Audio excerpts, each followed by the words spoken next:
This week, phones could unlock faster, game streaming is getting more complex, CrowdStrike took down the internet, and Netflix wants you to change plans. It's Sunday, July 21st, 2024, and this is episode 668 of F5 Live, Refreshing Technology, a proud part of the Tech Podcast Network. If it's tech, it's here.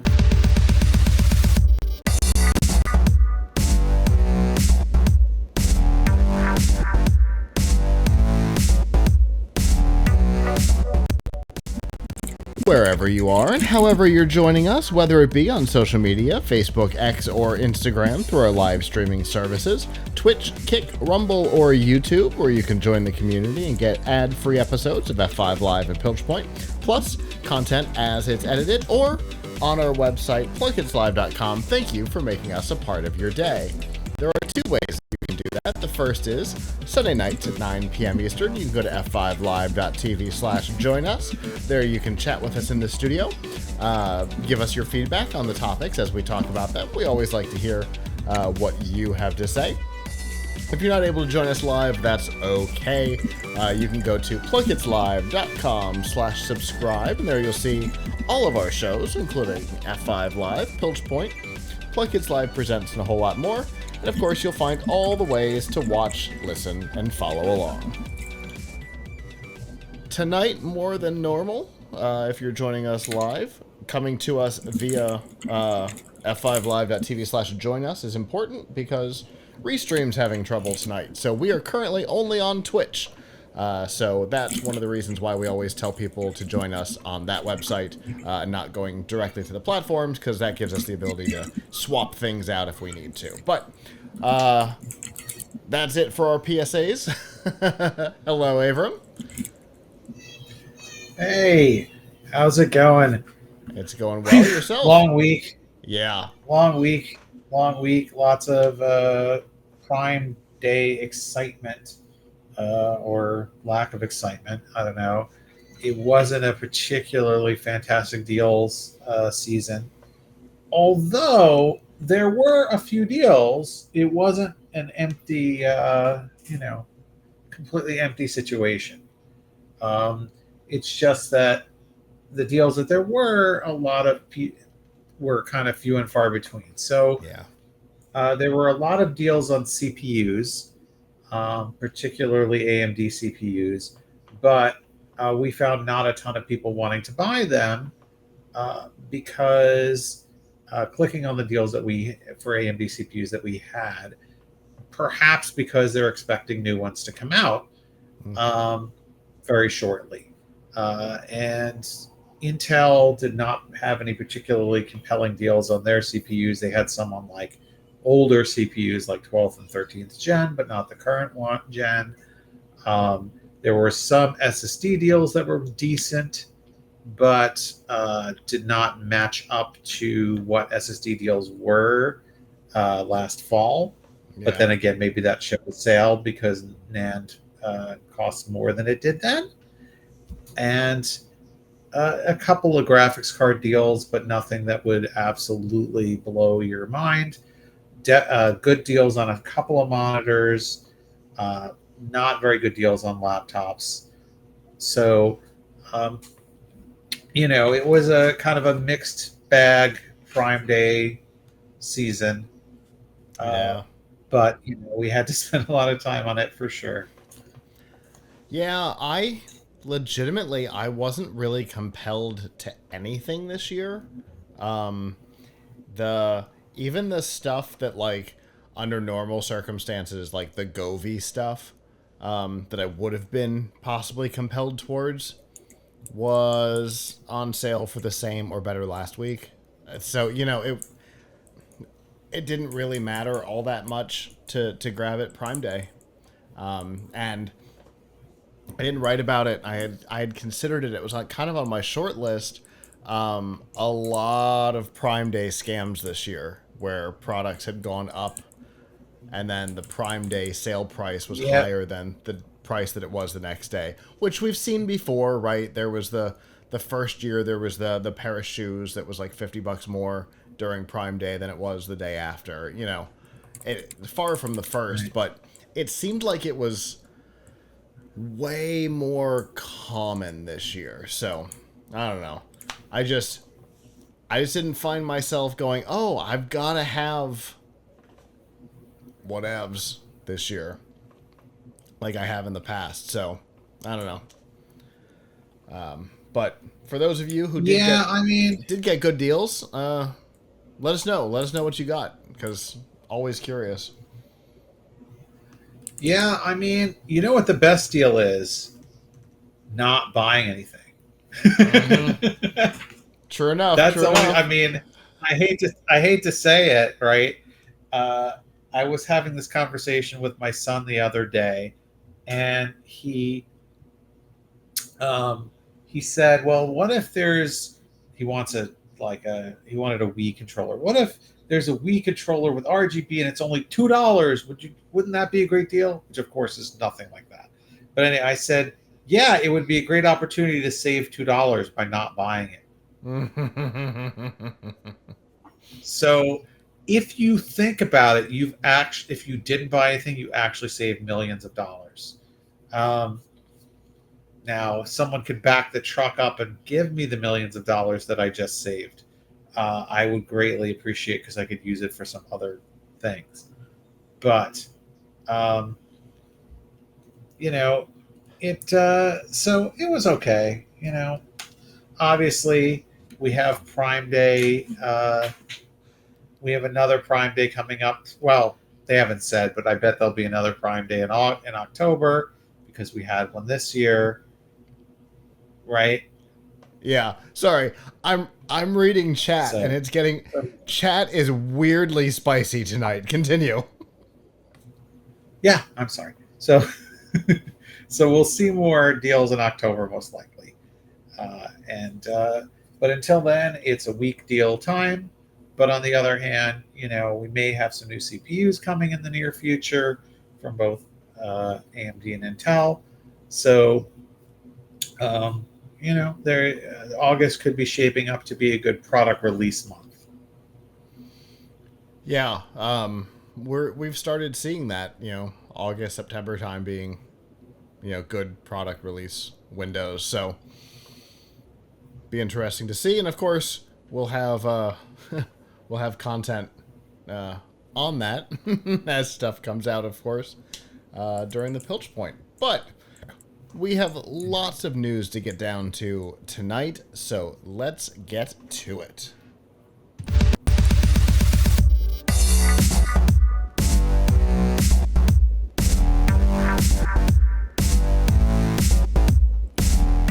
This week's Nifty Gifties on F5 Live Refreshing Technology is proudly powered by the Microsoft Store. Whether you're looking for a new laptop, tablet, Xbox, games, or a whole lot more, you can get them at the Microsoft Store. Remember, current students, faculty, parents, and active military can save up to 10% off almost everything. To browse the products and learn more about the discounts, you can go to f5live.tv/Microsoft.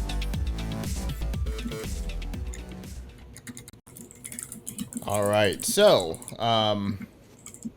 if you've ever tried to take your phone from carrier to carrier, not just your number, but your phone itself, you probably have encountered the annoyance that is carrier locking.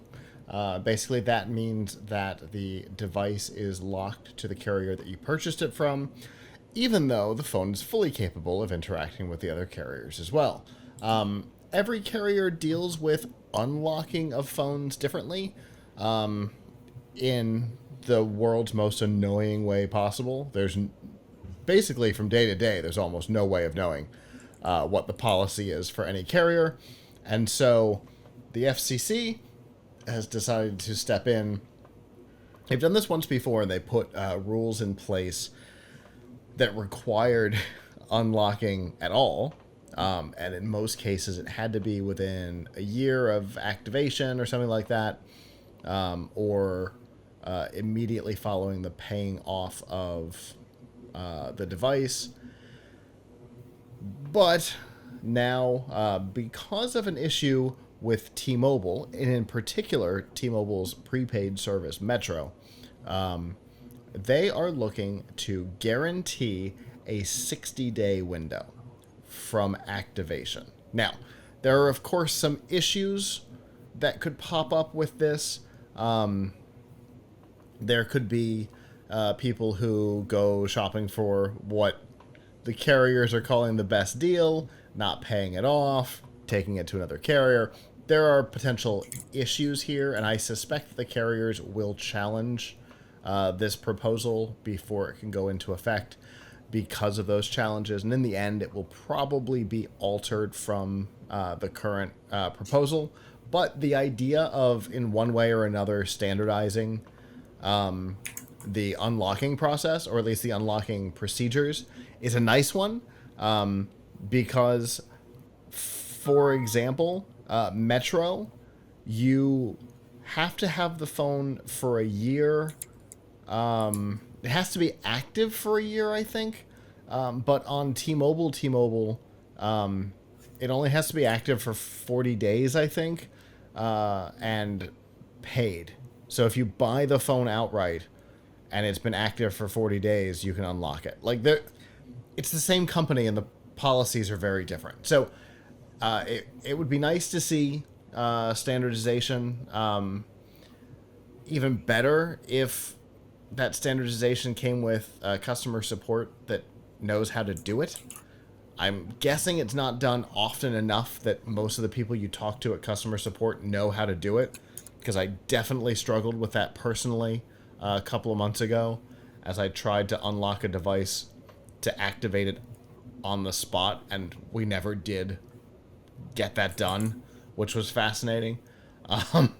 But I don't know, this seems like a good move to me, to allow or at least to standardize phone unlocking. What do you think, Avram? Yeah, so I don't totally understand, like, why you should, like, is it a matter of you'll be able to unlock it even if you haven't paid it off? So there's definitely questions, right, around what the end result would be. As of right now, the proposition is that it would require them to unlock phones within 60 days of activation. Right. So, 60 days of activation. Yeah, So, paid off or not, I guess. Now, that is where the carriers are going to challenge it, right? There will be challenges from the carriers on this for sure. Because they're gonna make the argument, and I think it's a solid enough one, that what if it's not paid off?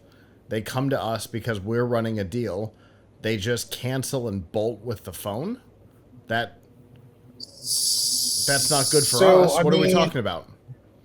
I mean, it seems like you'd have to pay it off, right? You can't just take the phone and run, right? You'd have to, at that point, you would have to pay for the rest of the phone, right? Right. Now, it is interesting, right? Because a lot of times they give you, a free phone with activation or something Sure. like that. Yeah. Like, I got a Razor that way.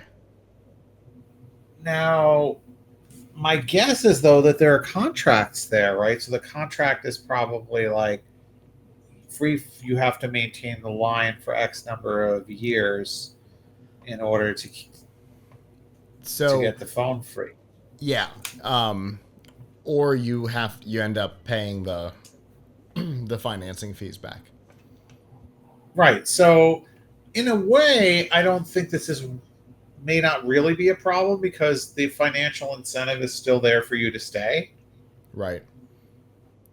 Unless your plan is to just skip out. Skip out how? It's a fair question. I mean, it seems I don't know, like run to another country with your phone and hope they don't catch you and bill you? I mean, what do you mean? Skip out. What a fascinating comment. But Yeah, I bet that legitimately would be a concern. what would We legitimately be? I so we used to have problems with that with Sprint. People would activate a line, get the discount on the phone. You didn't necessarily have to have an active or valid social security number for Sprint. You could activate it on a $125 deposit, get a phone for cheap, and then never pay the bill. Skip out with the phone. It's one of the reasons that phones come carrier locked now. So it's interesting that oh, this could return that so scam. yeah, I mean, but that's assuming that they're allowing you to do it without any Yeah, um, without properly getting your ID, yeah. right? Which I Whether it's don't. Social Security or some other method. I don't know that that exists anymore, except on prepay, where I could say I'm you, and there's no need to prove it. Um, Right. So I don't know if this is actually a real problem because, like, it's interesting. if they'll find you to bill you, right? They'll find you to bill you. Um, I think, but um, this is interesting because my mother called me today with a concern that's I don't think it's related to this, but it could be. Um, so she bought a smartwatch like a year and a half ago from Hmm. T-Mobile, and her smartwatch broke. And I think she got the smartwatch free for activating a line, or free or at some discount for activating a line. Sure. So the smartwatch broke, and she called T-Mobile, and they said something to her. I can't believe they said this to her. This is just what my mother told me, so maybe she got it wrong. They said if she wants a new smartwatch, she has to continue to pay for the remaining 6 months of her plan for a watch that doesn't work, and then sign up for a new line for a new watch while paying 6 months for a dead line. Um, I mean, technically, you wouldn't have to pay for the line. You could still do the financing, but you've still got to pay the rest of the financing off on the watch. I But it's think her point was possible. that the watch was paid, but she had to keep paying like $12 a month for the line. Well, then you could just buy Uh, the new watch outright. See that? Here's right, the thing. right, I've right. I've worked that front desk, and I Yeah, know all the sleazy things that the salespeople do, yeah, and I've heard them say this before. And I can tell you for a fact, without question, there are ways to do it that aren't that. Now, it's also possible that based on the way financing works today and all that, that might be the less expensive way to go because there's some, you know, good incentive on activating a new line, and in the end, that actually right. ends up being less expensive than just buying the thing outright. I don't know. I don't know what Yeah, today's deals are, but I've seen that before. right. Uh, I said to her, "We should see if we could just find you another watch somewhere." I mean, it certainly does call attention to like maybe people should buy their phones not from the carrier, Yeah. right? Although the thing is, I do buy my phone from the carrier because I don't like spending the 500, 600, 700, $800 up front. Up I front. would rather that they just bill me $25 a month or something for 2 years. So, um, Yeah. but I kind of now what I did find annoying, it uh, what I did find annoying though was that I had a like when I went to Taiwan, right? They like I Mm-hmm. had to even after my phone was completely paid off, after I'd had it for more than 2 years, every time I went to Taiwan and I wanted to like be able to use a local SIM card, I had to like apply to have my phone temporarily unlocked for a month. And I think that's kind of crappy that you Mm-hmm. should have to like ask for their permission to Yeah. unlock it, particularly when you've already paid for the whole phone. And I was still paying for their plan. I didn't cancel the plan. I just wanted to be able to use another SIM. Yep. Um, Yeah, and this that's year, all of that is yeah, what the FCC is trying to fix here, right? That from the FCC standpoint, all of this is what they're trying to fix. From right. the Like carrier I think if standpoint, you, they're looking they're looking to avoid scams, possibly scams that don't exist anymore. They might still be stuck in the past, right? Because when you right, said the thing, my mind immediately went to Sprint, right? Because we could put in a right. social security number of 111111111. You'd get a Well, $125 deposit and that move sounds like on. a problem with their screening, though. It doesn't sound like a problem with the idea of unlocking phones. Yeah, yeah, yeah. And in fairness, the whole thing was, and we're not going to get into a political discussion. Twitch, we're not. This isn't what we're doing here. Sprint was giving postpaid plans to undocumented. So that's what Sprint was up to with that idea, and I don't know. Today I just checked. Nobody offers that option anymore.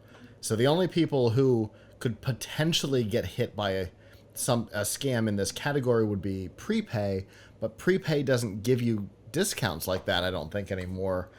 I think you're just paying. Oh, excuse me. I think you're just paying for the phone. So yeah, I think they're trying to protect against things that don't exist anymore.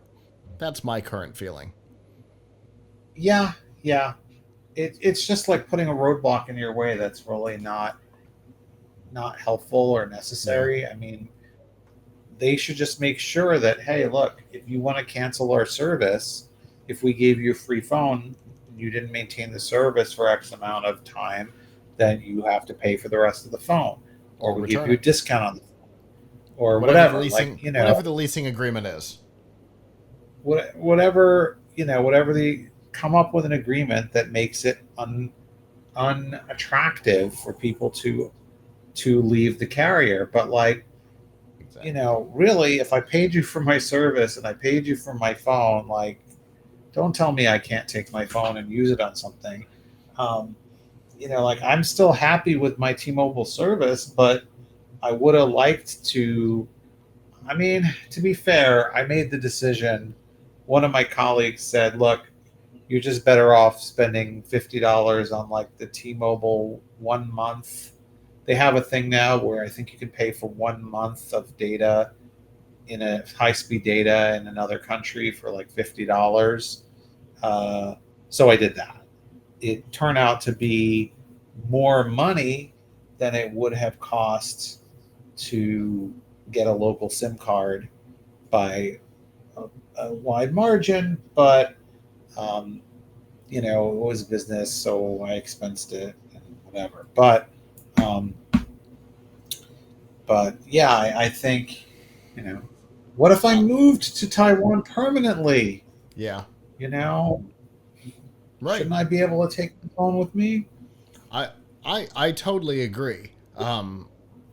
So first off, both Apple and Samsung allow you to buy in installments their phones unlocked from their websites. Just as a note, I just checked. So you could do Samsung just like it was on your carrier bill. You could do iPhone just like it's on your carrier bill through them, and you get it unlocked. But um, I just got I just got approached for a review of a new eSIM carrier, Mm-hmm. and I would have to test it on one of my old phones because I can't get this one unlocked. I couldn't install it on this one. To do my test, I would Yep. have to carry two phones again, which fortunately over the last couple of years I have not had to carry two phones. Although I'm doing a lot of Xamarin's dead, Maui stuff again, so carrying two phones might start up again. But I don't want to, but I would have to do this review, which is idiotic. So anyway, if the FCC gets their way, we will see 60-day unlocks, which in all reality could mean that we could see the end of locks. Because if it's a 60-day lock, unless they're just trying to make sure there's no like some sort of upfront fraud, and who knows, there's stuff that happens in the industry that we don't know about, that, even working that front desk for a decade, there could be, fraud scenarios that we don't know about. But, with a 60-day thing, it's possible that all that goes away and we don't see locks anymore. And I won't lie to you, I would not miss them.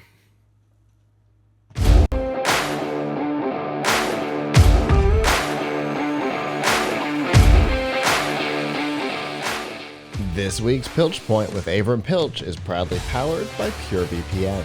The best way to protect your privacy online is with PureVPN. You can hide your online activities, say goodbye to regional restrictions, and improve your streaming quality. Plus, it's available for almost all of your devices. You can get a special price and a 31-day money-back guarantee right now by going to piltchpoint.live/PureVPN.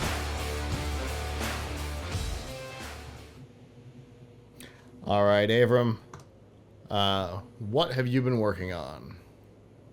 So I wanted to talk a little bit about something I've been working on for a couple months now, a new topic that we're adding to Tom's Hardware, which I think will be of some interest to folks who either are building their own brand, building a small business, and they want to have a website of their own.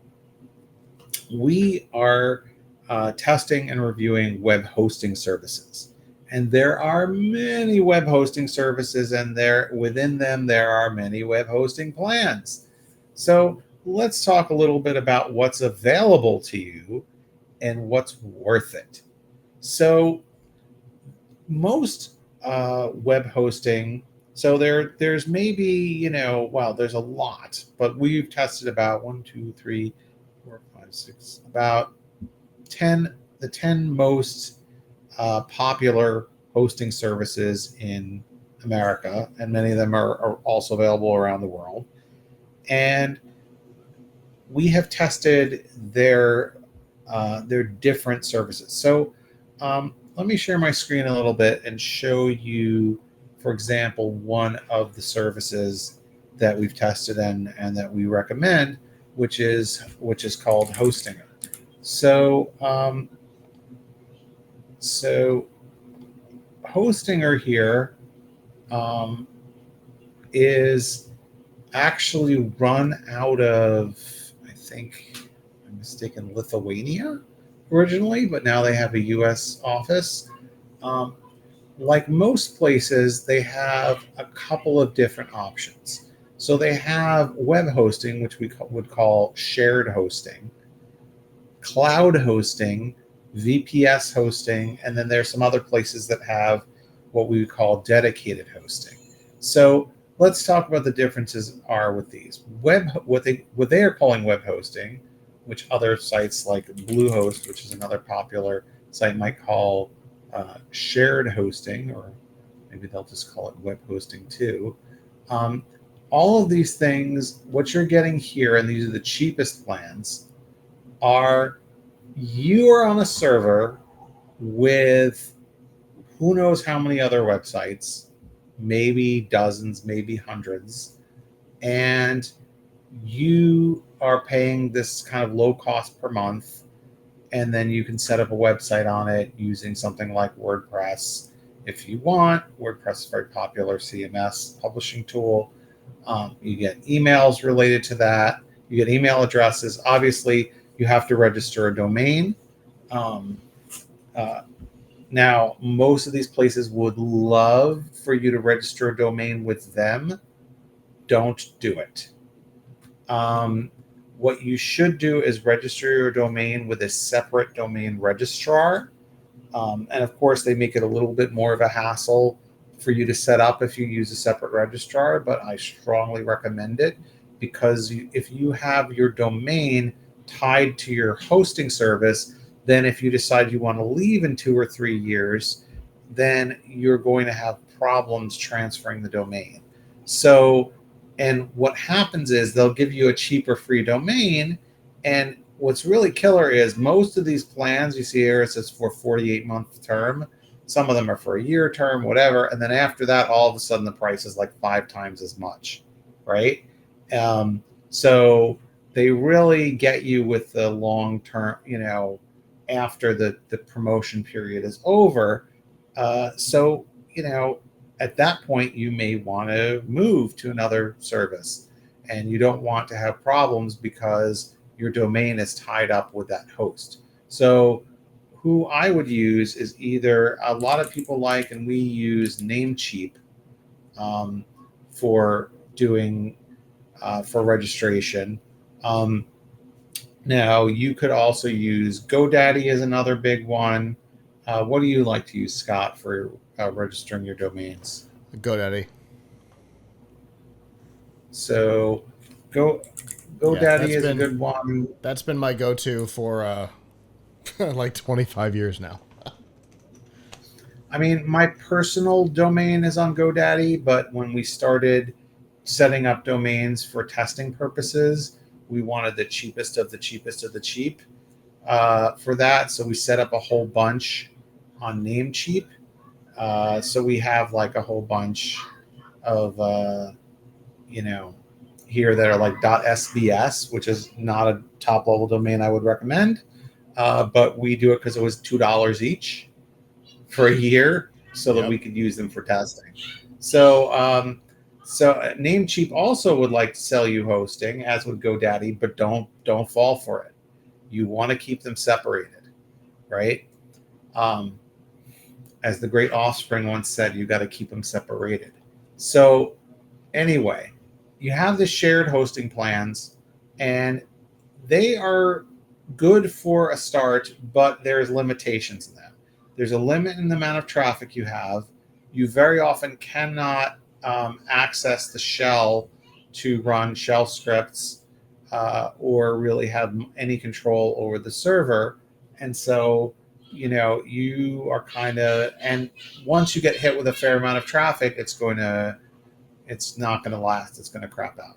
So the next step up, which I personally like the best, is VPS hosting.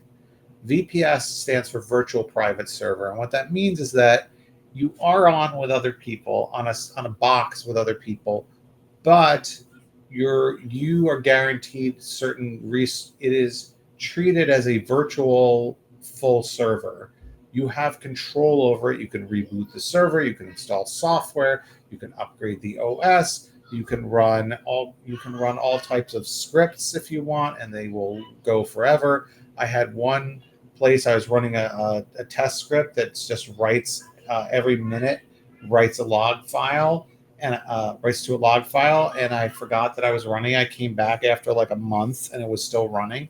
So whereas on the shared plans, they usually after 10 minutes your script will be killed.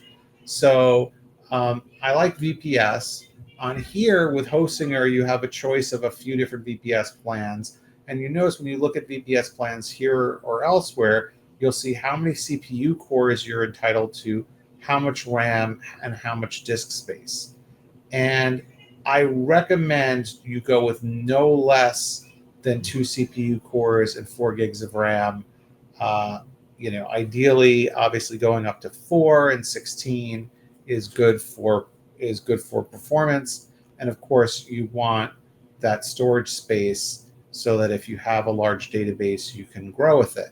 One of the real gotchas that a lot of these services have, and they don't tell you about it, is that they have, even though they'll tell you that you have X amount of disk space, if you create a database that's more than 4 or 5 gigabytes, they will say, sorry, you've exceeded our database limit. So they don't publicize that the amount that you're using that you're entitled to does not include unlimited space. You can't use all of it for databases. Well, depending on what type of site you're running, I have sites that I run that have 50, 60 gigabytes of database on them. I could not run them on here. So I'm on that kind of plan.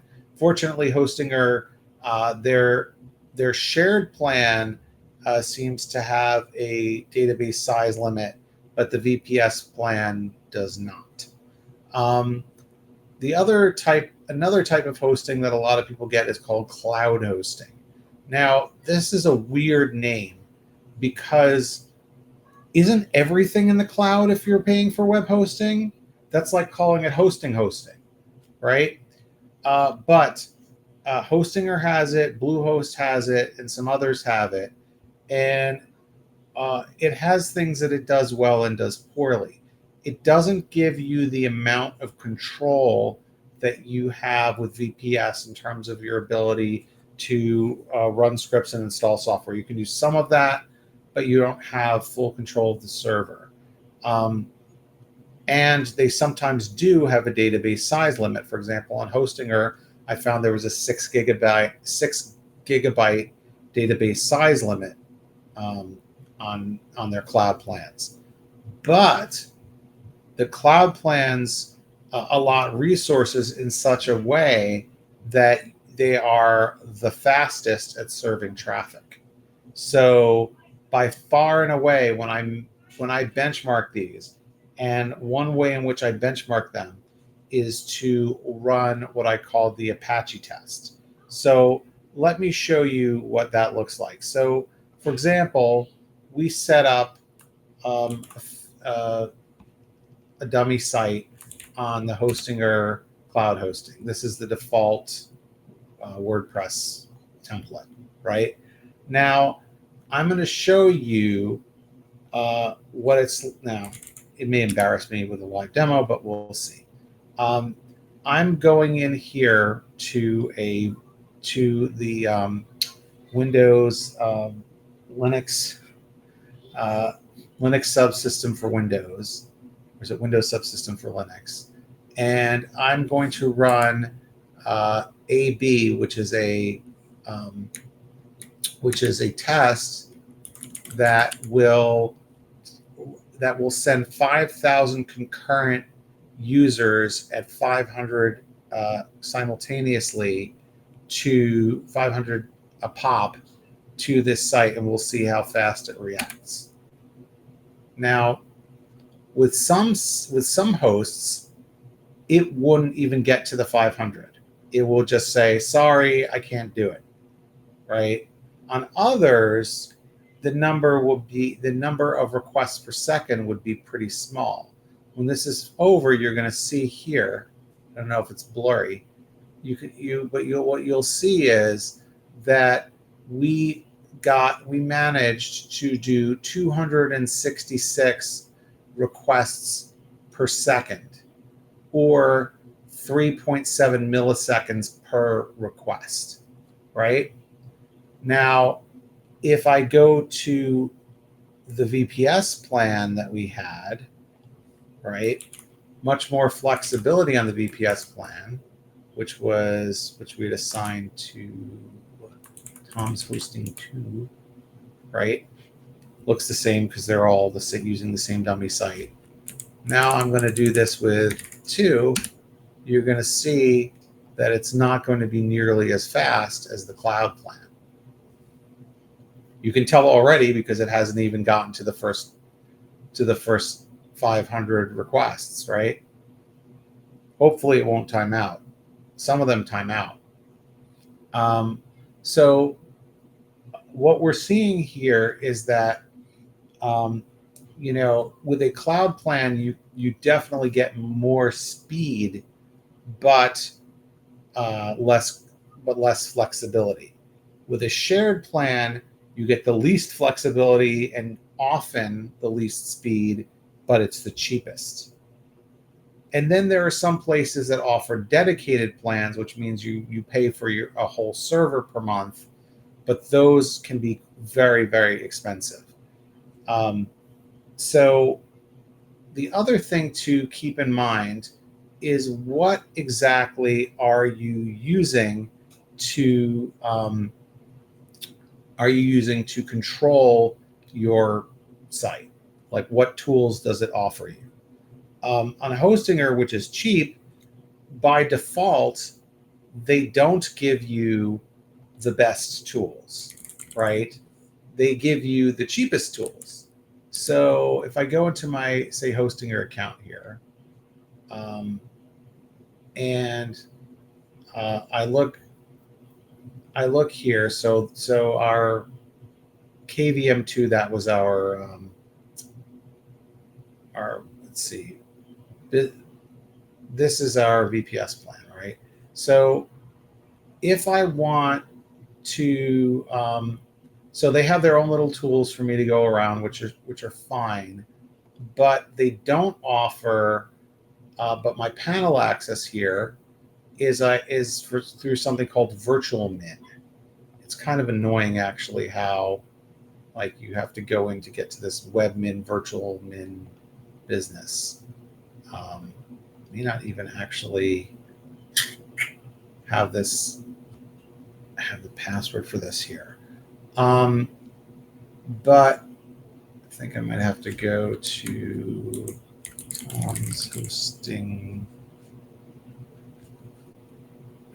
to this PS. So if I go in here, you'll see what this tool looks like, and this is the free tool that you get with Hostinger. If you want it free and you don't want to pay extra, you end up with this webmin, virtual min tool that is okay, but you really have to find your way around. It's not the best. The best is something that that you have to pay $22 a month extra for, or other places that are more expensive throw in for free, and that would be cPanel. So this is kind of a little hard to navigate, but if I go to, say,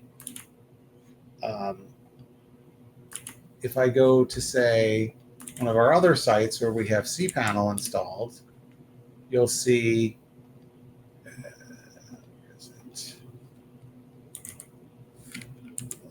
this may or may not be the right password. Does not like me. All right. Well, what I wanted to show you, and maybe I can go in another way to show it to you. So HostGator is another hosting service that we've tested, right? And what I wanted to show you was that cPanel, which is the most popular tool for hosting, I'm always trying to sell you stuff, really makes it really, really easy to cPanels combined with something called WHM, which is the control panel used for the whole server. So this is great. You can just go all around and, reboot your server here if you want, look at what version of MySQL database you're running, etc., restart services. Super duper easy. And then cPanel is for the individual account purposes. So if I get back, I'll look at our shared plan where you can go into cPanel easily from there, and you'll see that it's just so nicely laid out, really easy to do things like install the SSL certificates, which is something that you need. So cPanel, having it or paying extra for it or getting it included is good, but you do pay extra for that. So to make a long story short, we are going through and putting up a lot of reviews of web hosts. So far, Hostinger turns out to be the best bang for your buck in terms of a combination of performance and flexibility and price, although you will pay extra if you want cPanel. Otherwise, you can learn to use the more difficult virtual min tool that I showed you. There's lots of other hosting services around, but my recommendation for folks would be, if you really just want like a one-page, couple-page website to show your, to show your resume or whatever, then shared hosting is okay. If you want to do anything that involves programming or storing lots of data, then I really recommend VPS. And if you are most interested in having a site that's going to serve a lot of people and deal with a lot of traffic, then cloud hosting might be your best bet, but you will have less flexibility in terms of programming.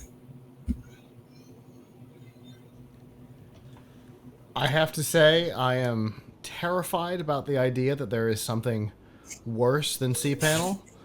I You think cPanel's bad? I detest cPanel. If you think it's bad, though, I'm not saying it's perfect, but you'll love it once you try the others. I am on Webmin's website, and I am looking at the interface, and I'm like, holy cow. Yeah, cPanel right, so nailed that it. one, right, so there's, by the way, I should say that there's others. There's like one called Interworks that some use. What I chose, so one thing that's cool about Hostinger is that it gives you a choice. So when you set up your VPS, your VPS specifically, it says which version of the OS do you want and which panel do you want. And you could choose one without a panel, and then I guess go and try to use the Linux UI, Linux command prompt to do everything. But for everything other than cPanel, so everything other than virtualmin, also it's called both virtualmin and webmin, depending on which tab of it you use, you have to pay a licensing fee. And for cPanel, licensing fee is for a single person $22 a month. Now consider that you've paid like $16 a month for your hosting plan. That's more than the cost of the hosting plan itself. Although, to be fair, other VPS hosting plans cost more than that. And then they have others on there like Interworks and others that are like maybe $3, $5, $8 a month, and they might be incrementally better than virtualmin but not as good as cPanel. I just feel like if you're going to go cheap, you should go all the way. I mean, the reality is you can do pretty much everything that's the same that you could do with cPanel. You just have to find it in the UI, and the documentation is bad. That's the thing that I found. Like, I don't remember what GoDaddy used to use before they switched everybody over to cPanel. And my initial annoyance was, I don't like change. I don't care if it's even for the better. The first thing I do on Windows 11 is put the start button in the left. I don't like change. Right. But the thing that I really like about cPanel is everybody knows how to use it. Documentation is everywhere. If you struggle with something, right. The actual process of maintaining, SSL certificates is really easy in cPanel. But the option names are not. Right. I can never remember which one is the one. It's always 3 clicks to get to it. But once I'm there, it's fantastic, right? It's the best SSL interface I've encountered. Just getting to it. It's like there's like 3 different options. None of them take you where you want, and it didn't used to be that way. They changed it in the current version, which annoys me. And again, I don't like change. Another thing that's a gotcha. So I said there's a couple gotchas I've discovered. One is the hidden database size limit, which a lot of them don't tell you about, or it might be in the fine print somewhere. But I found a bunch of them where I tried to upload I have like one thing that I do is I do a database test. So I benchmark these things by taking like a 4.5 gigabyte database and doing a massive insert of it.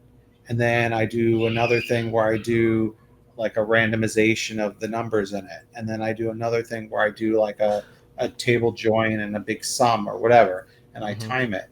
And on a bunch of these services, they would not accept the 4.5 gigabyte database, Yeah, I can right? tell you why. Why? You're doing MySQL? Yes. MySQL stores everything to a single flat file, if I remember correctly. And if they've got the hard drive formatted to FAT32, 4 gig is the maximum file size. Well, that's not what it says. It just says, sorry, you've exceeded our database size limit. And Sure. some of them have database size limits that are higher than that. So like the cloud service on Hostinger, for example, it let me do it, but it also told me that there's a 6 gigabyte limit. So I was within the limit, but it was 6 gigabytes. Okay, Right. that's interesting. And I don't think you should have any limit. Now, to be fair, if you are creating a WordPress site, which a lot of people are, you will not be using that much database space most likely, because even though a lot of stuff, all your posts will be stored in the database, it'll all be text in the database, and your graphics, any pictures will be separate, and so you'd have to write a lot of articles to fill up 4 or 5 or 6 gigabytes of database. Yeah, for sure. So But it depends if you're keeping. On that note, it's also important to keep in mind that some of these plans have bandwidth limits. So I'm on Hostinger, and the VPS has a bandwidth limit, whereas the cloud doesn't. Yeah, what they call, but it makes me wonder about, like, for example, if you have something with the shared hosting with these $3 a month plans, and they say there's no limit, there's probably a practical limit, right? Or it just can't serve that much. There's both a practical limit and a connection limit. Like on a shared host, like most shared hosts in their what is it, SLA? Yeah, in their SLA, they only guarantee like 16 concurrent connections. So, if you've got 16 concurrent connections, unless those 16 people are downloading videos from your web host 24 hours a day, you're probably not going to get to a 32 gigabyte bandwidth, or 32 terabyte bandwidth. That'd be pretty good, right? You'd be doing pretty well on a shared host to get to 32 terabytes. But it is important to keep in mind that there can be bandwidth limits here, and sometimes like the solution to that is to use something like Wasabi for file storage, so it's not local, or Azure Blob storage or something like that. That's pretty inexpensive versus having a bandwidth cap. The last thing you want to do is hit that bandwidth cap and then have your website go offline. Yeah, I mean, I suppose that is definitely an issue with something like a hosting, or others have what they call unmetered bandwidth, which I guess means they're not checking. Mm-hmm. So I guess it really depends, right? Yeah. So it all depends on what you're doing. Like, I can tell you for sure, our site, even though a lot of our media is off site, the KVM1 here and KVM2, I'd hit both of them just for PLUGHITZ Live, and our media and half of our images are stored over on Wasabi. Which, by the way, so if you're doing online file storage, like for public consumption, Wasabi. They're not sponsored. I'm not giving a promo code. I don't even think I have one. Check them out. if we're talking about web hosting. Right. Yeah, I mean, I guess one thing to keep in mind is right, like what like how much bandwidth do you think you might use, and I don't know what a good way is to try and figure that out. Do Yeah. you have a sense of that? It, it's going to depend pretty highly on what you're doing and whether you're doing it correctly. Like, if you're hosting a podcast, you shouldn't be hosting that on your shared host. That should be Wasabi or Blueberry or something like that. But if you decided to try and self-host it, like we did in the beginning, which is a terrible idea, um, you can burn through bandwidth real quick because even if you just do the audio version of F5 Live, it's about 130 meg, 150 meg per episode. So, if you do a couple episodes a month and you actually get popular, you can hit your bandwidth. Even at 32 terabyte, you can hit your bandwidth pretty quick. Because catalog grows and people go back and listen to old ones. So, I mean, you could hit that pretty quick if you're not careful. Right. Which is why something like, and I'll go back to it again because I believe in it. Like something like Wasabi, it's fast and it has no egress, so there is no outbound bandwidth. So you just have to, like you said, you just have to figure out what it is that's right for what you're doing. If you're doing a mommy blog, don't worry about bandwidth. You're not gonna hit it. It's not a problem. But if you're doing a podcast or something and you're wanting to self-host, you'll hit it quick. So just know what it is you're doing, know what it is you're serving, and if things change, that's the nice thing. If things change, you can move around. Yep, that makes sense. But a lot of these do kind of commit you to a certain time period to get the prices. So Sure. But I would imagine, like, if you were in Hostinger and you started at the shared host and you called them up and said, "Hey guys, I got more popular than I thought I was going to. I'd like to go to a cloud host." I imagine they'd help. yeah, probably. I'd like to give you more money per month. Okay. Yeah, I will tell you that I had a situation like that with Bluehost, moving from shared to VPS, and then moving from one VPS to a higher level VPS. Okay. And the good news is that yes, they were willing to, like, let us cancel the old plan because we're moving to a new plan. The bad news was that they were completely incapable of helping us of making it easy to move the site.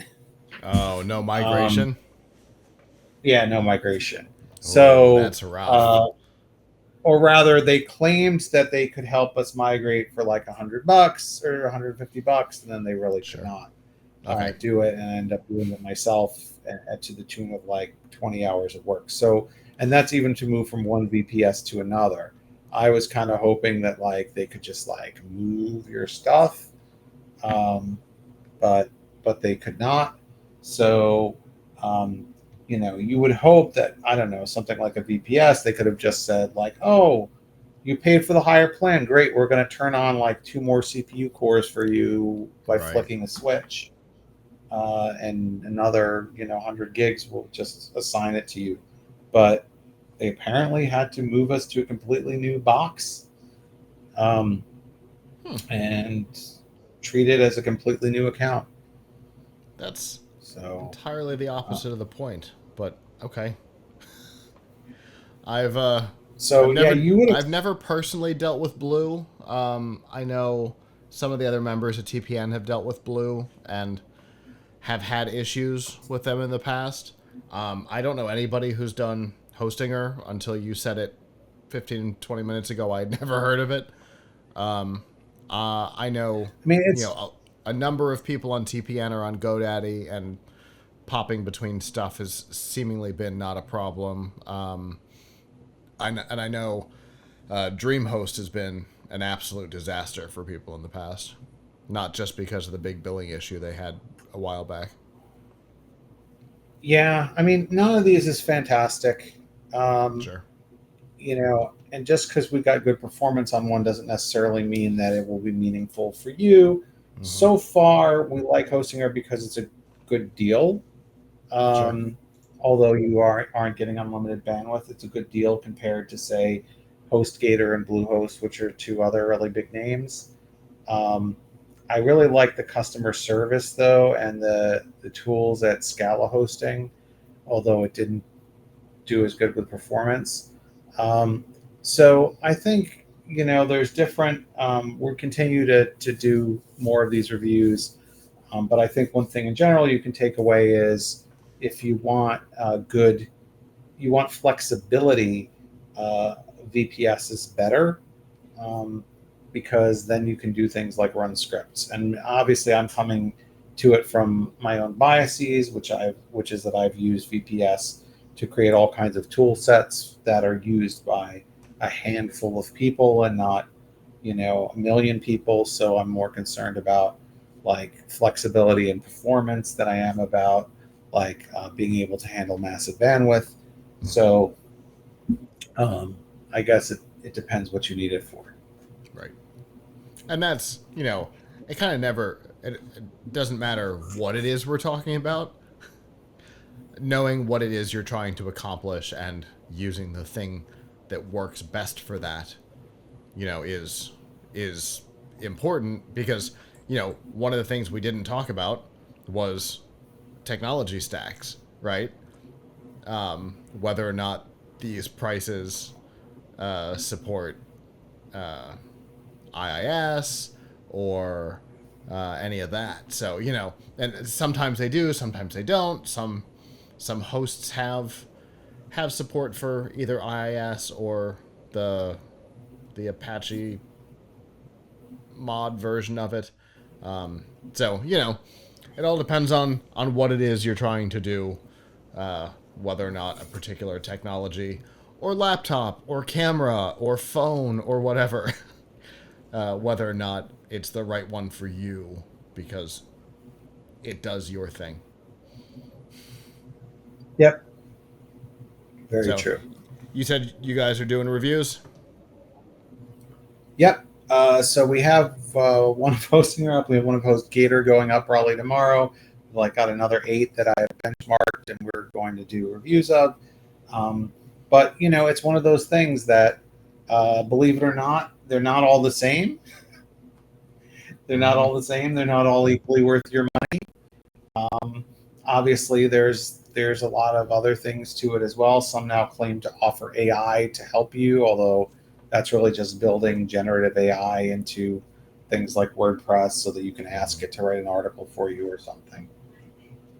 Right. And there's lots of that out there, including Composer from Copilot. Yep. True that. Right, well, anyway, so let's knock this out. Well, definitely appreciate it. I can tell you I have been doing my own version of this, not for public consumption, but as we rebuild some technology here, we are likely to move hosting ourselves. And so, I've been doing some benchmarking, not on WordPress, but again over on IIS, to see where we're going to end up. So always good to have additional information, Avram, and with that, I always appreciate what you bring, and I look forward to what we talk about next time.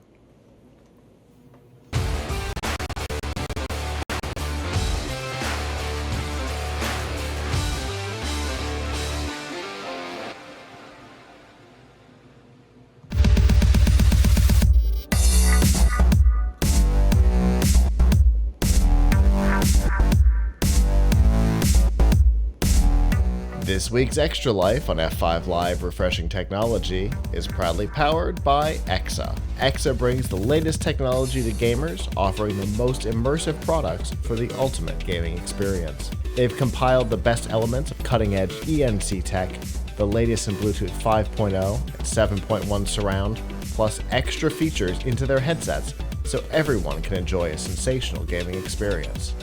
And they've got headsets for Xbox, PlayStation, Switch, and PC. Plus, they won't break the bank. Learn more about the headsets that are available and any current promotions by going to f5live.tv/exa. We've said it before, and I still agree with it. Xbox Game Pass, particularly Ultimate, is the best deal in gaming. However, that deal is changing as we speak. In fact, I've gotten my personal email that my Ultimate plan is changing. Microsoft has changed around the subscription tiers. That seems to be what's happening across all forms of media. We'll talk about Netflix in a little bit. And with that comes some new tiers. Ultimate is staying, but it is going up 33%, which is $5 from $14.99 to $19.99. It will still come with everything that you know and love. But there's a basic plan that is losing most things, which is a shame. Then, of course, you still have, I think, the console and the PC standalones, but I think they don't have EA Play now or something like that. So, but bunches of changes. But the thing that's interesting here is with this price increase comes some government scrutiny. We know that one of the big concerns about bringing Activision inside of Microsoft, as far as the governments around the world were concerned, we don't have control here over the other governments, but we can talk about the Federal Trade Commission.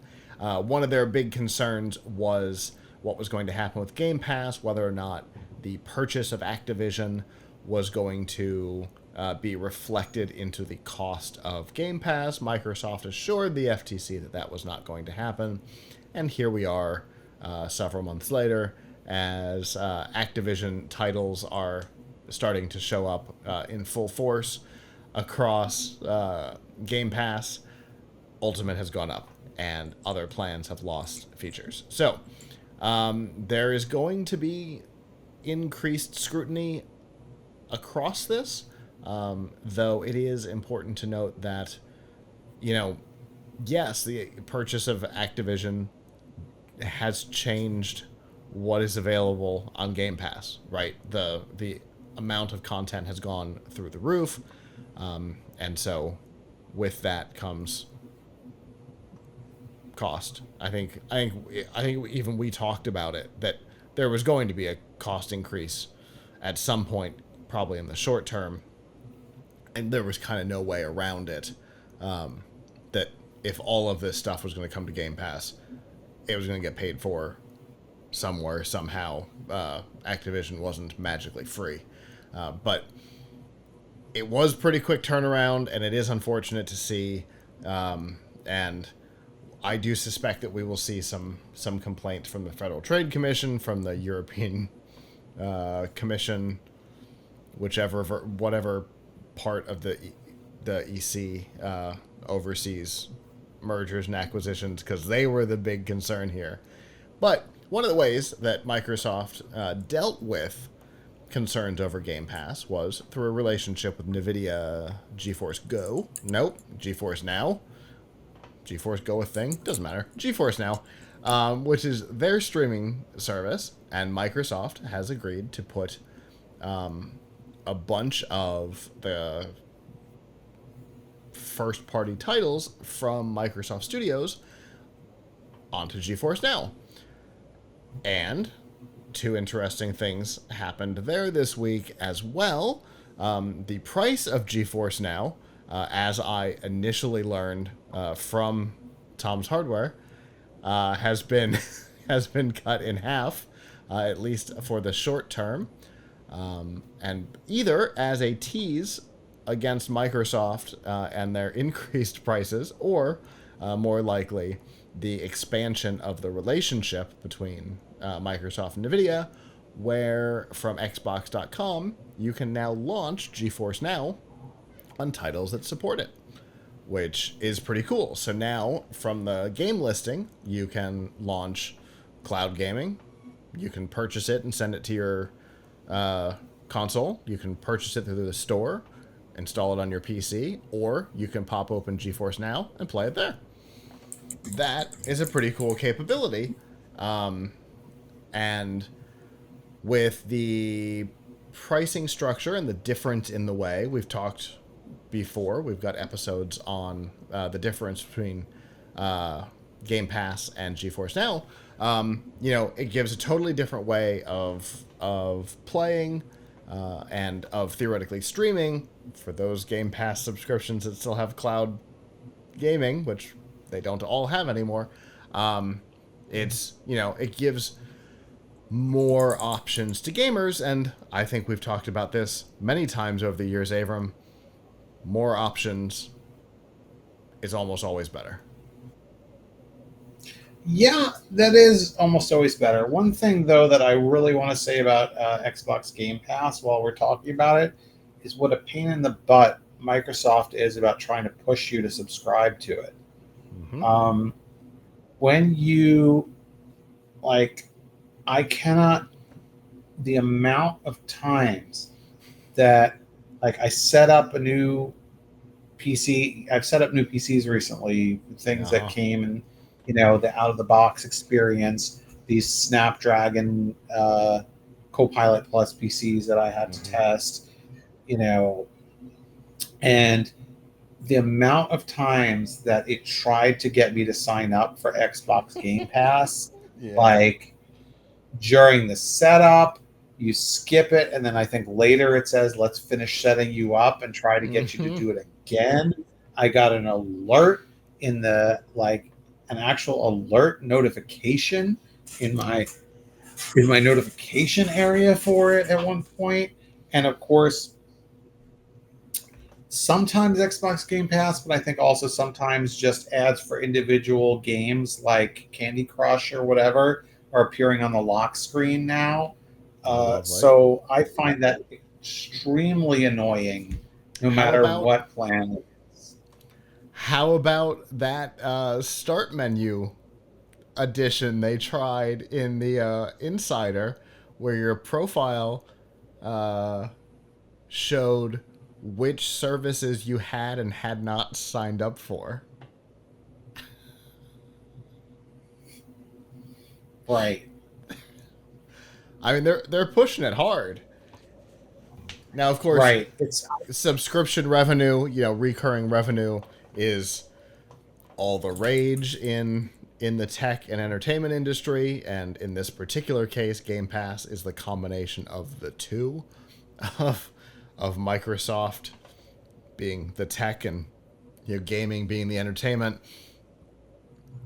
Subscription services are all the rage in both of those industries, so that Microsoft 365, which, by the way, I saw the funniest thing this week. We'll talk about it more in the next segment, but it said Microsoft 364. The 5 was scratched out and somebody written a 4 because Friday. So that was that was pretty funny. That is pretty funny. But yeah, subscription stuff is a big thing at Microsoft right now. It was a big thing for Satya when he took over, and they've been pushing it hard. And yeah, you're right. You can't avoid it. Get a new PC. Game Pass? No thanks. Game Pass? No thank you. Bloop. Game Pass? It's like Peter Griffin when he was the maid in the motel. I clean your room? No, not right now.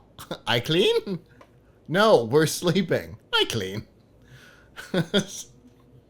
They won't leave you alone. I find it extremely, extremely annoying. Yeah. To be honest with you, if Microsoft is going to make its operating system into an ad service platform for its subscription services, then maybe it shouldn't be trying to charge people money for the OS. True enough. It's absolutely annoying and disgusting. So anyway, I know that's not exactly. We were talking about the various plans that you have, but the fact that they're pushing it so hard on people, like, what if not everybody wants to play games? Yeah. Now, Yeah, honestly, my mom's not interested in Game Pass. now, I will say I haven't.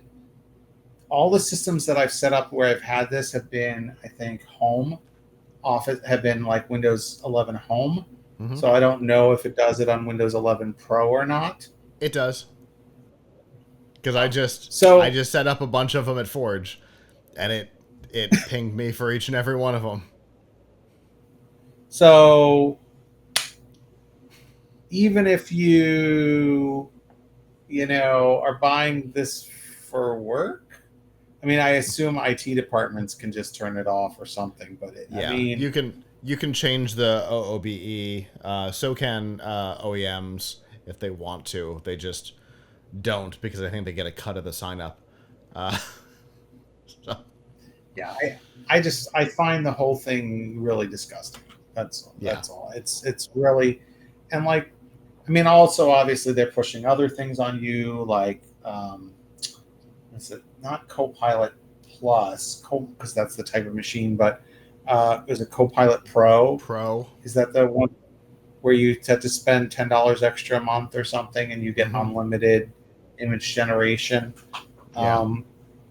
through Copilot Designer or whatever? But whatever the case, it's annoying how much they're pushing these subscription services on you. I find it extremely annoying. Agreed. But on the topic of Game Pass, it is, even with this price increase, I still consider it the best deal in gaming. I like the ability to play whatever's new on PC and console. So even at $19, it's still theoretically only double what Xbox Live was. And it comes with a bunch of stuff, but the price increase, again, we knew it was coming eventually. They have to pay for that Activision purchase. But we all knew it was coming, but I also like the idea that they are supporting a wider gaming ecosystem. I know Microsoft's been having some sort of conversation with Valve. We don't know what it is. It's possible that it's this, that the game listings may be able to also spawn the Steam store. We don't know. There were rumors about an acquisition of Steam, but I don't think there's any truth to those rumors. But especially after Activision. But the ability to go to the game listing and launch GeForce Now, or cloud gaming, or push it to your console, install it on your PC. I like that. And if they can expand that to more platforms, I think that would be pretty cool. But yeah, the price increase was definitely a disappointment.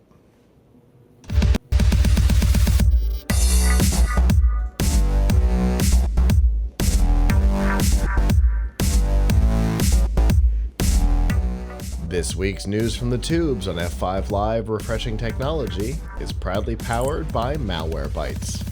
Whether you use a PC, a Mac, or a mobile device, Malwarebytes Premium is the company's strongest protection ever. It fights threats that traditional antivirus software can't stop, plus it actively blocks threats like worms, rogues, dialers, trojans, spyware, and a whole lot more. It allows you to use your computer and mobile devices with confidence and peace of mind. To learn more and to get a special price, you can go to f5live.tv/malwarebytes. So in the event that you were living under some sort of a rock, possibly buried in several miles underground on Friday, there is an issue mostly across corporate America, that brought PCs across the globe to their knees, and it came from an update to a piece of security software from a company called CrowdStrike that you've probably never heard of, but if you're in the IT world, you almost certainly have. The security software put out an update. That update, from what we understand from IT groups that I'm in, removed a small block of code that appeared to be unused, and that destroyed things inside of Windows, including BitLocker keys, which caused computers to reboot on a blue screen, and then power up to recovery mode because they weren't able to access the BitLocker in the locked drive. Lots of places were negatively affected by this. Airlines, television stations, Sky News. It was fascinating. From what I understand, they had a camera in their studio that they ran a line directly from the camera to the outgoing switch, and all they had was that and a TV in the background that was on the Windows 11 recovery screen. And there was no switching, there were no over the shoulders, there were no throwing to packages. It was just a guy, he's like, this is where we are now. Let's try and do the news. It was a wild day. Fortunately, nowhere that I am uses CrowdStrike. I don't think you guys do either, right, Avram? Not that I know of. We didn't have any problems with outages. Okay, so that's good. But most of the airlines were grounded. I learned, once again, from you, that Southwest managed to survive, but only because apparently their systems still run on Windows 3.1 or something like that. So, hooray for 32-year-old technology. But yeah, this one update brought basically the entire internet to its knees. It's not the first time we've seen an update destroy infrastructure. In 1990, AT&T long distance, somebody pushed a single line of code change to production without running it through tests. They're like, oh, what could this possibly do? And it took down all of long distance in North America. Earlier this year, a software update also took down AT&T's wireless network for a while, although it's important to note those are two different companies. And in 2010, McAfee did something very similar to what CrowdStrike did. He wanted to call it CloudStrike, and it is a real problem for me. CrowdStrike put out a bad update and brought both, if I remember correctly, both consumer and corporate machines down. Interestingly, the chief technology officer of McAfee at the time is the current CEO of CrowdStrike. Whether those things were related, I don't know, but I would guess that there's some pretty lax standards in their software department. Anyway, this was wild, Avram. I woke up to this, and we were all on high alert because nobody quite knew what was going on when the day started. Quite a way to start a Friday. Yep. Well, look, I mean, I'm glad it's still interesting, right? I'm glad we're still keeping it interesting around here. Indeed. I mean, I'm thankful every day for bugs and security holes and crashes, because if everything worked as advertised, there'd be no need for news. There'd be no new need for advice. Just take everything at face value and be happy. But thankfully, not everything is perfect. We live in an imperfect world, and that's where that's where the interesting stuff can happen. This is of interesting, not good. Yes. Right. Now, look, I mean, it was bad for a little while. In solidarity with those who were affected, this has been my lock screen since Friday. because I think it's funny. It's it's an altered version of the Windows 11 blue screen of death, uh, with the QR code and everything. But yeah, I mean, it was pretty wild there for a while. Yeah, I mean, it was for a little while. Now, what does this tell us? It tells us that when something is done not on purpose, right? This was we by all accounts a mistake, Yeah. an honest mistake. Um, well, what about if somebody did it on purpose? Right. Right. Exactly. There's so much potential, and we've talked about malicious code, um, making it into production across the world. Right. There was a particular popular NuGet or Node PM package that was used kind of by everybody, and then somebody put malicious code into it and it started deleting servers. You know, and that was done on purpose, but kind of it was a weird situation. But I mean, there could be way more complicated things than that could happen on purpose. They could truly bring, the world to its knees. Yep. And we're just talking about a software update that grounded planes and almost turned off Sky News. But, we've got other infrastructure issues possibly on the horizon with Taiwan, right? There's big possible purposeful things already on the horizon, but if a hacker got in and managed to do something even close to this, it could be devastating. Our technological infrastructure is still held together with scotch tape and crossed fingers. Yep. Now imagine if an enemy, state Mm-hmm. or an enemy group decided that they wanted to do something like this. Yeah. Yeah, exactly.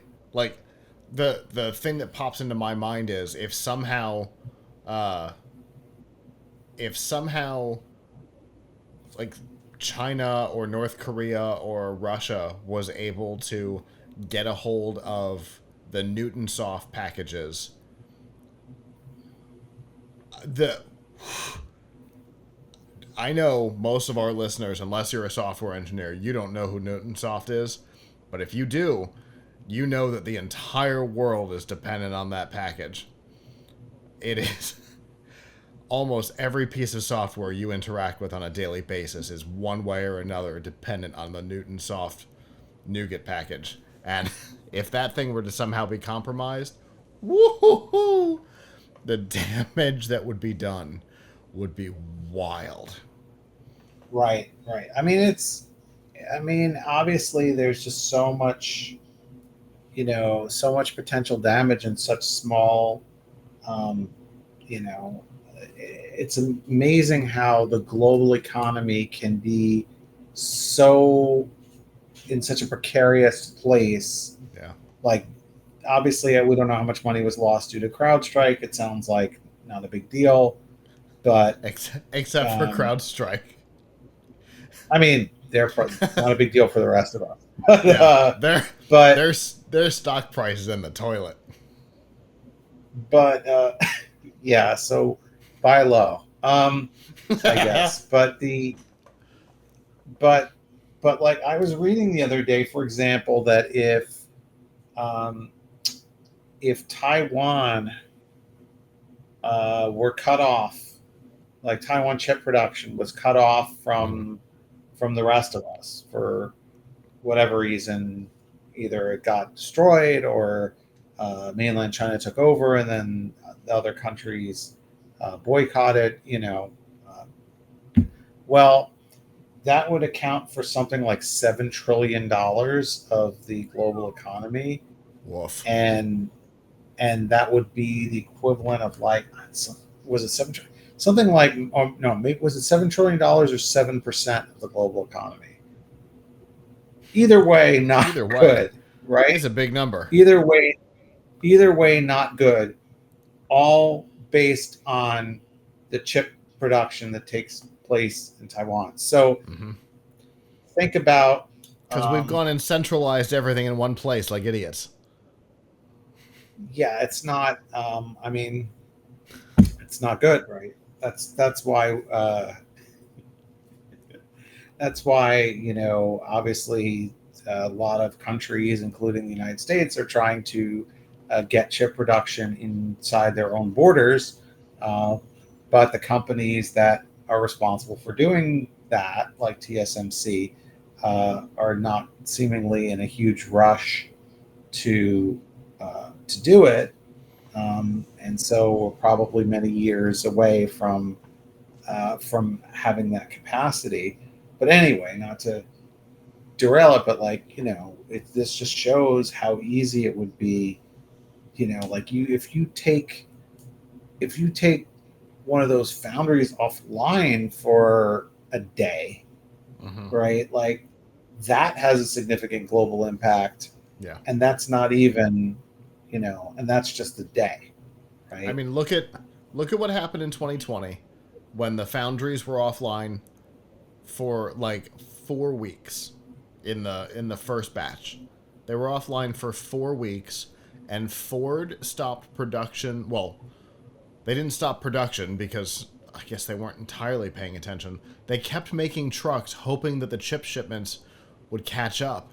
And they ended up filling NASCAR racetracks with pickup trucks that couldn't be finished because of a dozen chips and they sat for like a year waiting on chips to show up in that initial 4-week shutdown. I mean, and Ford had a year worth of trucks that they couldn't sell.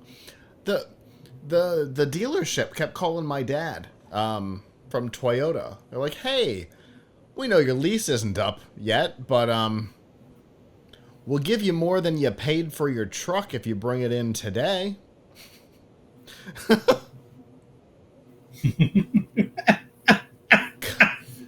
Right. That's how desperate they were for it. Right. So we are in an increasingly connected world, a connected economy, and if you take down the means of producing things that everybody needs in the supply chain, then things could get really bad really fast, and that's what this calls attention to. Yes, it does, and it's the second time in a couple of years that we've had something big and obvious kick us in the stomach, although from a general public standpoint, a shortage of pickup trucks didn't quite, hit the general public quite the way that so many people saw their work laptops not power on Friday, right? I think that for the general population, I think that made a bigger impact. For you and I, the pickup trucks were a big story. That was a big deal, knowing what was going on with chips, that light bulbs weren't being made and all that stuff. We saw that, but most people didn't. This was everywhere. We were at dinner last night, and it was one of the top stories on the TV behind me. So, I think this one is affecting, giving access to more people to the problem, which in the end, at least something good has the ability to come out of this.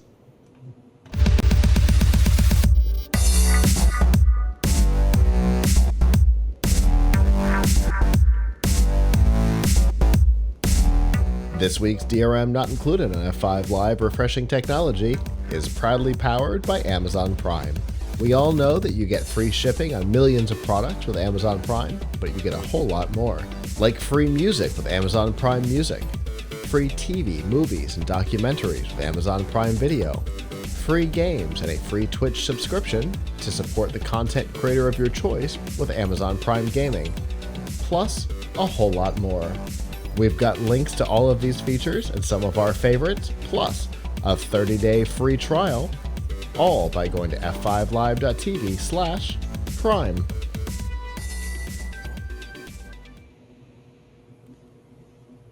Well, Netflix is joining Microsoft in shaking up its subscription tiers.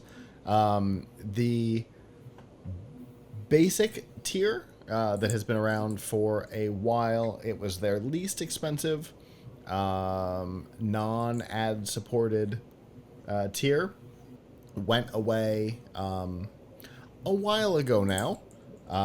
It was the one that if you were maybe using T-Mobile, it's the one they were giving you for free. That ended up changing to the higher one. But if you were already on it and paying for it yourself, Netflix was letting you stay for a while. The ride is officially over, and if you are currently on the basic subscription tier for Netflix, you've gotten an email, you've gotten a notification in your app, it's time to change your plan. You cannot stay on the basic plan any longer. You will either have to switch to the standard with ads, which is $6.99, or swap up to the standard plan, which is $15.49, which is pretty significant price increase, because I think the basic plan was $10.99 as of the last price shuffle. $11.99. I couldn't remember after the last price shuffle where it had landed, because it had been affected by the last price shuffle and then they shut it down. It's still, a pretty significant price increase, not as much as Game Pass Ultimate went up last week, but with all of these things going up, if one of them does it, it's one thing. But with a bunch of subscriptions all going up, it brings us back to our subscription fatigue conversation that we've had many times. And so people are going to have to make decisions here. You've got a couple of decisions. I call you out in the article by name, Avram. The most drastic decision would be to drop Netflix altogether, which is something that every month Avram considers doing until they publish one thing that he cares about. Yes, correct. Also, my wife finds things on there, and I actually did find a couple things to watch. So, this to me is interesting. I didn't get anything from Netflix yet, but I am still on the basic plan. Oh, and the way that it describes it does not make it seem like I have to switch now, but it must be the case. Let me just show you Let me just show you what I'm seeing so you can peruse the verbiage with me. Okay. So it says here, the basic plan has been discontinued. If you change your plan, you won't be able to switch back to basic. So you're not under the force yet. See, it doesn't say that you have to switch, but if you switch, then you can't switch back. So they started rolling this out, if I understand the force switch, they started rolling it out in France because France and the US were the only ones that had it. They started in France, and I guess you so far have gotten lucky. You might get it on your next bill or your next billing cycle or something like that. I thought that they had sent it to everybody, but I would like to switch to the $6.99 plan. I think my wife might not be thrilled to now have ads. But that's actually $5 a month less. Right? And apparently also it says download on 2 devices, which is, I'm not clear, like, does that mean you can watch on 2 devices at once or just download things on 2 devices? You can download for offline viewing. So if you were to download for offline viewing and terminate the internet connections on both devices, you would be able to watch them both concurrently because it can't phone home. But that's the feature for like airplane. But you can't concurrently stream. I don't remember on that plan. I can because it doesn't really say. Watch on 2 supported devices at the same time. Standard with ads. Watch on 2 supported devices at the same time. Okay, that's actually an upgrade for us because right now we only have 1, and we actually did have a problem the other day where I was watching something. I was watching something in one room, and she wanted to watch another room. She couldn't do it, so that's actually $5 off and an improvement in functionality for the annoyance of having some ads. And I don't know. I'm always willing to take the annoyance of having some ads to save money. So it's so funny because I am totally the opposite. I know a lot of people. The opposite. I don't blame them. Life is short, and when you die and it's flashing all before your eyes, how many ads do you want to see? But the thing is, I don't know. I just feel like it's an easy way to save money, to have to be annoyed a little. And some things are much more annoying than others. So I don't know how annoying the Netflix ads are, but like Prime is very subtle. Yeah. Like I think Prime, I could be confused, but I think Prime might be the one where they just play you an ad at the beginning and then they don't play you any more ads. I think you're right. Like, okay, sure. I'm going to watch this 2-hour movie and you're going to make me watch an ad for a minute beforehand. Mm-hmm. That's less than the movie theater makes me do. Indeed. Right. So, I mean, I guess it depends. I mean, yes, it can be annoying that you're watching something and it's like, oh man, I get to this important point and whatever, but I don't know. I tolerate it. So I'll tell you though, on plans that I pay for no ads, getting network ads drives me nuts. Paramount Plus. You mean getting like what? Paramount Plus. Getting an ad. Yeah. I swear, every time I watch something on Paramount Plus, which I pay for no ads on, I get an ad for RuPaul. Every time. Right. And they have definitely mistargeted that one. I'm not interested in RuPaul. But I get an ad for RuPaul at the beginning of everything I watch. Guys, I'm paying for no ads. I get it. It's a show on Paramount Plus. I get what you're doing, and I don't like it. I'm paying you for not this. That's funny. At least show me an ad for something else. Show me an ad for Star Trek. At least target it better. That's funny. My son, we always have this conversation where he says things like, shouldn't the ad know if you already have a car or something, this car, and not show it to you or something?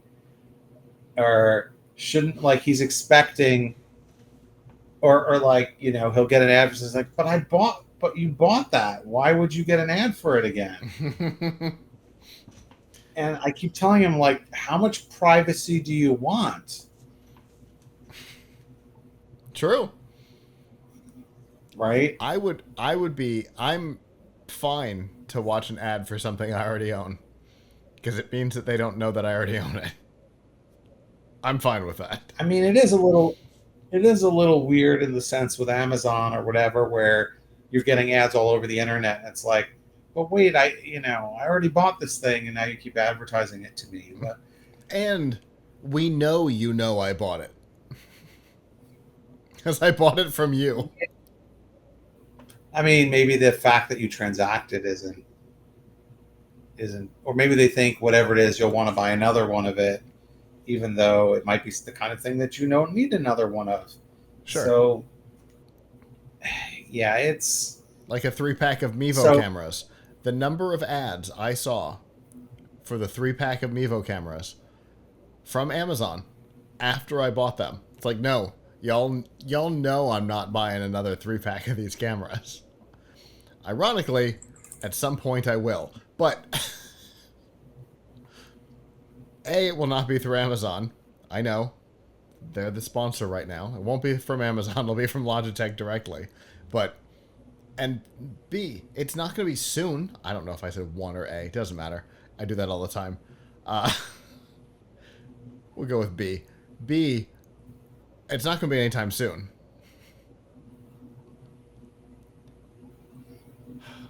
Yeah. I mean, it's weird.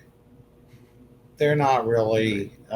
So anyway, I don't mind. I actually think this actually for me will work out nicely because I'll save money and be able to watch on multiple devices. Yeah, you're gonna get features you didn't have. Yeah, I'm gonna get a feature I didn't have for the mild annoyance of ads. And the mobile games, which I don't think were on the basic plan. I don't really care about it. I actually think they were because I did try one. Oh, yeah? Okay. I couldn't remember. I got Dead Cells, and I tried it. But yeah, I think, yeah. So actually, I know people have made a big deal about this, but I actually think it's pretty okay. Yeah. I think what they're doing is pretty okay. Yeah, I mean, for the most part, you know, the plan didn't really separate itself that much in any meaningful way from the other two, except for the fact that they stopped adding features to it at some point, right? All the other plans, including the ad-supported plan, were getting features added, and basic wasn't. So you're right. Overall, you know, after a switch, it'll be a benefit for a lot of people, but at some point, you will have to make that decision because they are starting to kick people off of the basic plan. Like I said, I think they started in France, and I know people in the U.S. who have already received the forced move. Maybe I'll just say emails. Maybe I'll just say I had to move and do it now because it's saving me money. You know. There you go. Like I can't really complain if they're like, hey, we'd like to annoy you a little bit but save you some money. Yeah, it's hard to complain about saving money, especially if you're getting more for it.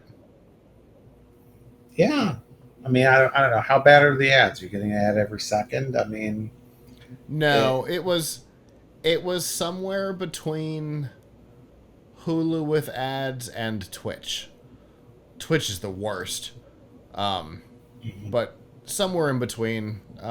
During a normal ad break, it was like 4. Hulu's usually 3. Twitch seems to average out at about 6. But Netflix seemed to average somewhere in the 4 range. I'm trying to remember who's the most annoying. I feel like Peacock is really annoying. Yeah, see, another one that I pay for no ads on, so I don't know. Right. A difficult conversation to have for me because I don't experience them anywhere but on Twitch. And RuPaul on Paramount Plus. But anyway, if you're on the basic plan, expect to be getting those notifications sometime soon. Well, that is our show. Thank you to those of you who joined us live. And if you did, congratulations for finding us since we had technical issues. I think maybe related to our third story. I think Restream is not accepting connections for some reason. I keep checking to see if it's turned on, and it hasn't. But anyway, so thank you for joining us live. If you did, if you didn't and would like to in the future, Sunday night at 9 p.m. Eastern, you can go to f5live.tv/join us. The reason we recommend that you go there is because no matter what technology fails, if we're live, that will be the place that we go. Tonight, it was only on Twitch, but if Twitch hadn't worked and we had been on YouTube, we would have updated it and had that there. So that's the best way to find us. If you can't join us live, that is also okay. PLUGHITZlive.com/subscribe.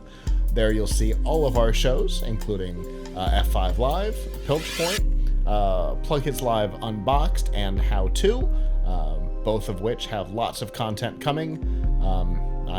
I told the live viewers earlier, I have a giant stack of products just off camera over here. Everything from a fitness watch through a robotic wet dry vacuum mop. So lots of content coming from this big stack over here. So definitely check that out. And I guess on that note, on behalf of the staff that's not here, I'm Scott. I'm Avram. And we will see you back next time. Ciao.